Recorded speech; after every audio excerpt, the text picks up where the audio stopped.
Birmingham World reporter Charlie Haffenden has been reflecting on Aston Villa's previous campaign, in which they finished 6th in the Premier League, qualifying for the Europa League, as well as looking back at some of the matches in their memorable campaign in last season's Champions League.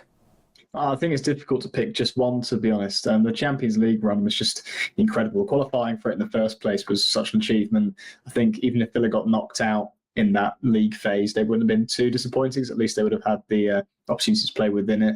Playoffs would have been good enough, finishing between 9th and 24th, but finishing the top 8 was just absolutely incredible. And that win over Bayern Munich at Villa Park towards the start of that run was such an incredible night. To remain unbeaten at Villa Park throughout the entire Champions League campaign, incredible. The same could be said in the Premier League as well. Apart from the opening, the first home game in the season against Arsenal that they lost, they were undefeated in every single game at Villa Park. So that's a real achievement. Now, I think that PSG game, the second leg, even though they went out on aggregate, just to fight to get back into that game after going 1-0 down so early, to win it 3-2, the atmosphere was absolutely unbelievable.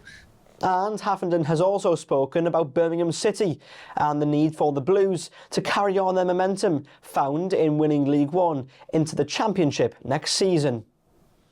It's so important. I can see them definitely carrying on the momentum, because how could you not, really? The group of players are so tight-knit. Chris Davies has created such a great atmosphere. And when you've got so much success, I think, breeds success. I can see them being playoff contenders immediately. Maybe that's a bit too much pressure, but I think they'll be right up there. They'll be spending more this summer. They'll be addressing some areas in the squad. I think a lot of it is already good enough to compete at that level.